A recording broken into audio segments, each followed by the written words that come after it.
I'm Erica. Who's up for a game of Brain Drain? The rules to this one are very simple. Use every single part of your brain to get your team to guess the answers to the questions. You're my team! So you've got to guess the answers. That's your responsibility. Responsibility is showing you can be trusted with what is expected of you. Okay, this first question is knowledge-based. So you're going to need to use this part of your brain you use for intense thinking. What is 4 plus 4 plus 8 plus 8 minus 16? You have 10 seconds. Go!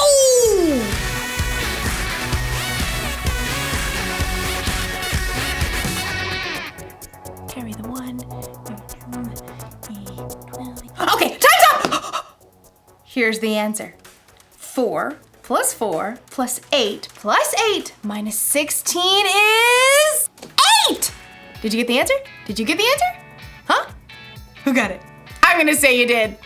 Next question! Okay, so this is an artistic question. You'll need that creative part of your brain right here.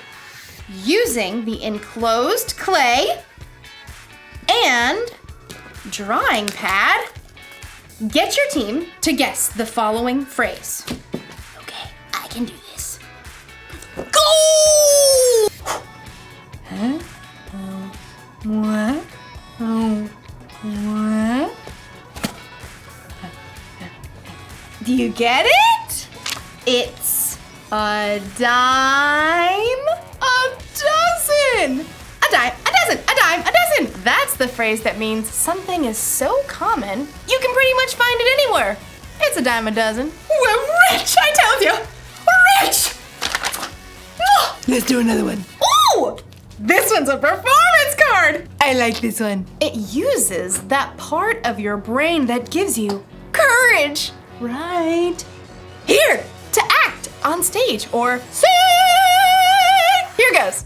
Get your team to guess the following animal. Yeah, I'm not doing that. I'll just look silly. In today's story, we'll learn about a boss who put 3 servants in charge of bags of gold. Will the servants do something with what they're given or waste their opportunity? I'm not going to act like that animal. Stop wondering. Stop! The Bible. It's 66 books of history, stories, letters, and poetry that fit together to form God's one big story. The epic adventure of how He created us and loves us so much that He made a way to rescue us. As we travel through the Bible, from Genesis to Revelation, we discover people who met God and found their lives changed forever. Now, for an amazing story, inspired by the book of Matthew, chapter 25, verses 14 through 30. When Jesus wanted to share truth with the people that followed Him, He often would tell a parable, a story. Here is what the kingdom of heaven will be like. These parables used everyday situations to help people think and understand God's truth for themselves. One day in Jerusalem, Jesus wanted to share a story with His followers. If He told that same story today, it might sound something like this. There once was a man who created the world's most amazing energy bar. Just one bite and I feel like I could leap tall buildings in a single bound. What is even in these? If I told you, I'd have to leave you stranded on top of Mount Everest. The man did such a good job of selling the energy bars, he soon became wealthy. Then one day, he got on a Zoom call with 3 of his top employees. Zane, Ren, Murray. Yes, sir. Right here. Murray! Says he's here. I don't hear him. Start your audio, Murray. Oh, hey, I was finishing the movie. I've called you together for an important purpose. I'm going offline. You're what? Completely screen-free. I'm going to travel the world for a while. Hike Everest, cross the Sahara, dive down to the Mariana Trench, miles beneath the ocean, all fueled by my energy bar, of course. Dude, that is far out. Literally. The rich man had carefully studied his employees and knew what they can handle. While I'm gone, I'm leaving you in charge of my money. Zane, I'm sending you an encrypted key to access my gold account with 5,000 credits. Oh, excellent. Ren, Here's an encrypted key to access my silver account with 2,000 credits. I'm on it. Murray, check your inbox for an encrypted key to my bronze account with 1,000 credits. That's it. That's it. I'm going off the grid. Immediately, Zane accessed the money from the gold account and put that money to work. He hired scientists and designers to create a suction shoe that would keep a rock climber from falling. I call it the fly shoe. The fly shoe sold as nearly as fast as the energy bar. Zane soon made his money back, and more. Ren, meanwhile, made excellent use of the money in the silver account. What does every adventurer need besides fuel and shoes? A friend. So Ren invented a robotic hamster that could travel anywhere an explorer can go, from the highest of mountains to the deepest ocean trench. Soon, robotic adventure hamsters sold as fast as toilet papers. So that left only Murray, who sat looking at the bronze account on his computer screen. Only 1,000? It's like he expects me to mess it up. Well, I'll show him. Ha!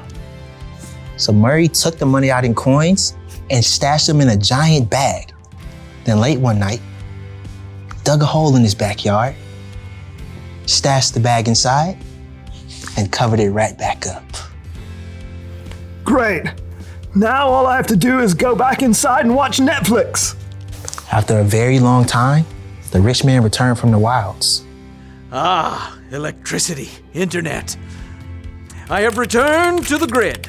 Please accept my meeting invite. Zane and Ren hopped on the call immediately. Murray took a little longer. Start your audio, Murray.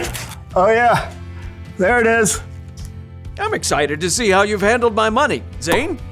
Through sales of the fly shoe, I've added 5,000 more credits to your gold account. Well done, good and faithful employee. You've been faithful with a few things. I will put you in charge of many things. Come and share my happiness. Now, Ren. My adorable traveling robotic hamsters have earned 2,000 more credits for your silver account. Well done, good and faithful employee. You have been faithful with a few things. I will put you in charge of many things. Come and share my happiness.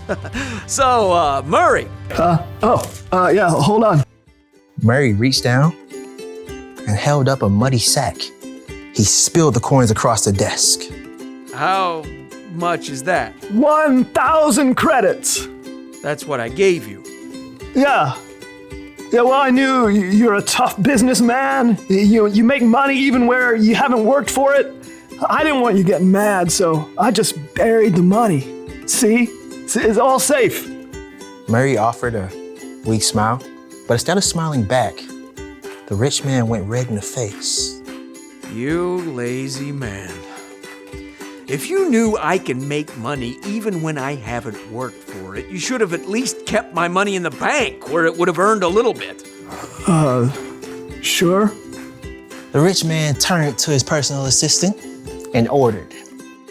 Take Murray's credits and give them to Zane, who already has 10,000 credits. Oh, and take Murray off my payroll immediately. The message of Jesus' story was clear. If you are responsible for what you were given, you'll be given more. If you wasted it, you end up with nothing.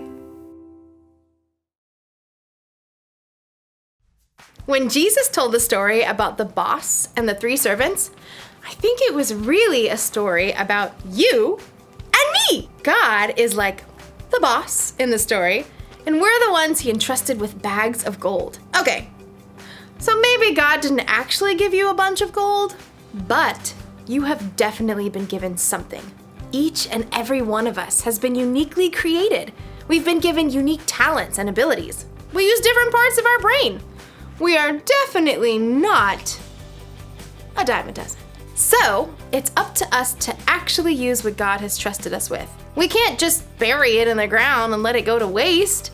And I think it's even better if we use what he's given us to make a difference in the world, to love God, and to love other people. So here's the rule for life to remember today.